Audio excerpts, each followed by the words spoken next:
Hi, and welcome to this week's video on rounding to significant figures.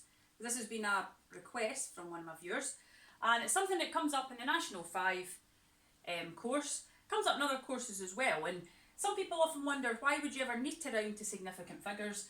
Well, really, it's a bit like, it sounds a bit sharper. If you hear figures in the news, for instance, if you hear, for instance, 40,000 people emigrated, it's not going to be exactly 40,000, but they write it like that. They round it to a significant figure to make it sound a bit more concise. So, we've got here a kind of two-step guide that we're going to use when rounding to significant figures. And it might be worth trying to get a screenshot of it, but it is actually quite simple. The first step is, it's actually going to probably be easier if I just use the numbers themselves and then apply it.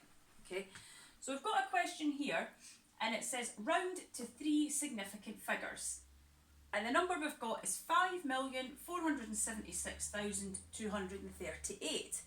So in the first step, it says write down that number of digits of the number and make the rest zeros.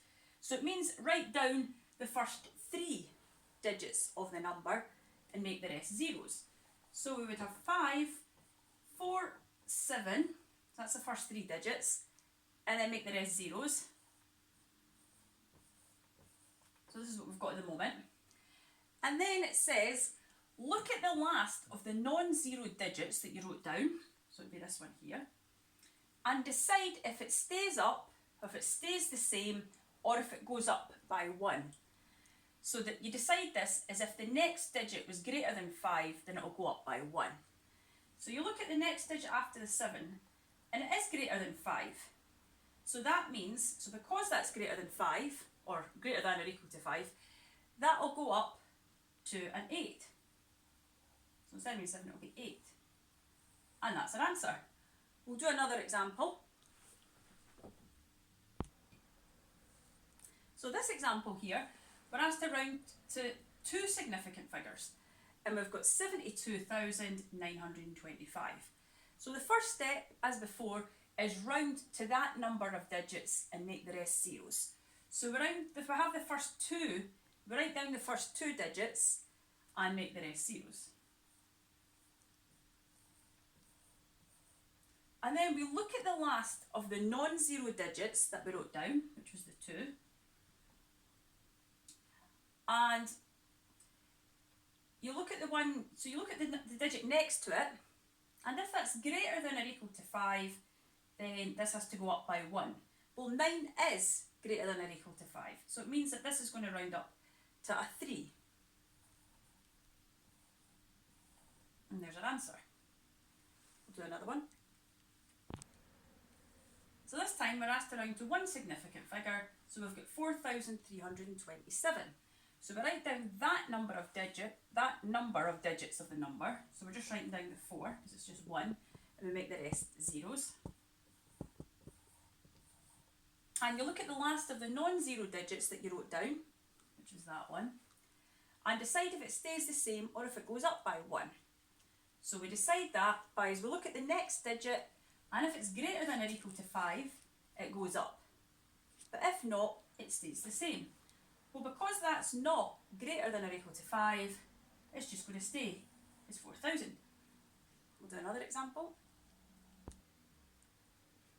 So this time we're rounding to 2 significant figures, and we've got 147.389. So you can still get it whenever there's a decimal involved. So you write down that number of digits, 1, 4, and you just make the rest zeros. Now really, after the point, you don't really need them anyway. Then what you do is you look at the last of the non-zero digits that you wrote down, which is the 4, and we decide if it stays there or if it goes up by 1. So how we decide that is if the next digit is greater than or equal to 5, then it goes up by 1.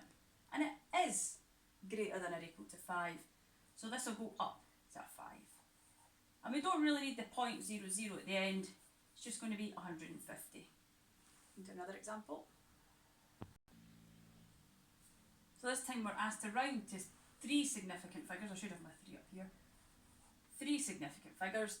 So we've got 6,183.2. So we write down that number of digits of the number and make the rest 0. So we write down the first 3 digits and make the rest zeros.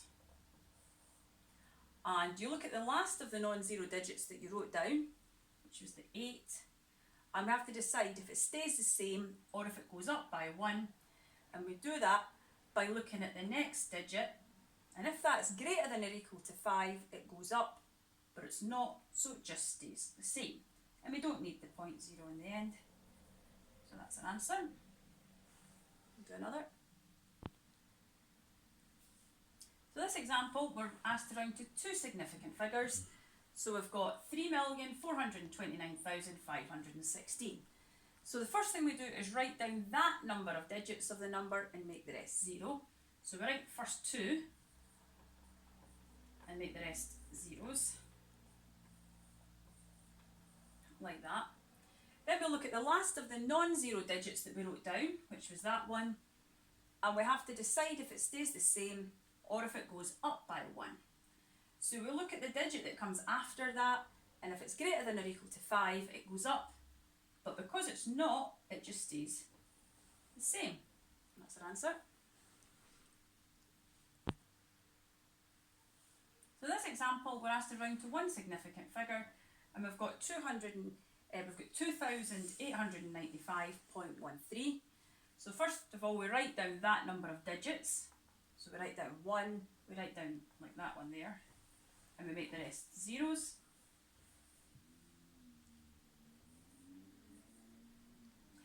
And then we look at the last of the non-zero digits that we wrote down, which is the 2, and we have to decide if it stays the same or if it goes up by 1. So we'll look at the next digit, and if it's greater than or equal to 5, we have to go up by 1. And as it happens, it is greater than or equal to 5, so that becomes a 3. And we know that we don't need the .00 after it, so it's basically just